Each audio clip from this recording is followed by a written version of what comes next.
At any normal club, the prospect of winning a third Champions League title in a row would represent a feat of immense magnitude. There would be improved contracts, museum tours, maybe even a statue or two to honor those responsible. So why does it feel like Saturday's match in Kiev could be Zinedine Zidane's last in charge? Of course, Real Madrid are not a normal club. It is, in many respects, European soccer's most demanding entity, ready to pull the trigger on any head coach who dips below the standards it considers acceptable. Look at Madrid's previous two Champions League winning coaches. The club sacked Vicente del Bosque in 2003, a year after conquering Europe and days after lifting La Liga, because President Florentino Perez said he looked exhausted. Carlo Ancelotti, the man who delivered the fabled 10th European crown, got the axe 12 years later because Perez felt they needed a new impulse. 9 Under Zinedine Zidane, Real Madrid have never been knocked out in the Champions League, progressing in all 9 of their two-legged Champions League ties as well as winning the 2 finals they've appeared in. Invincible.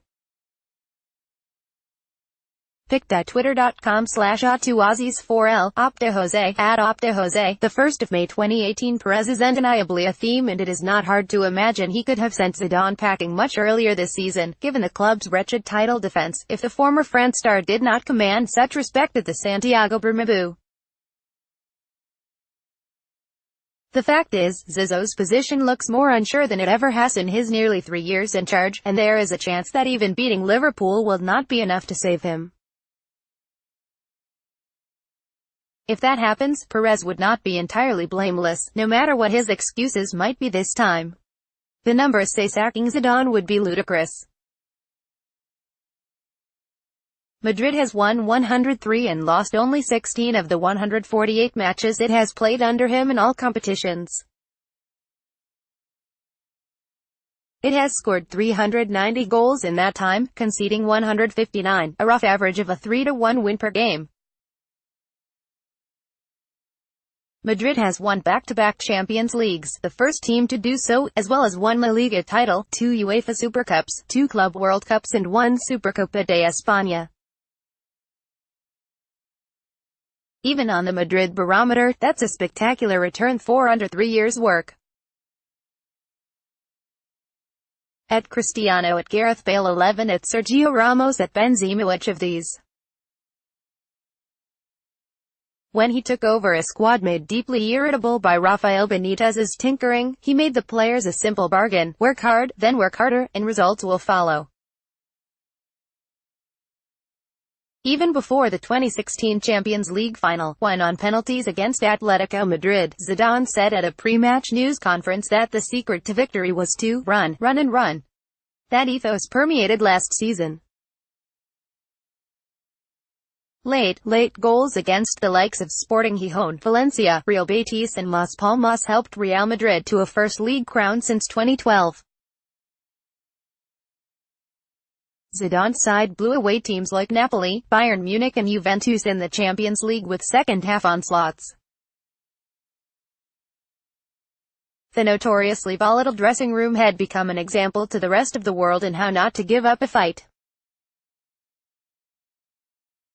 This season, that spirit of defiance has only just kept them going.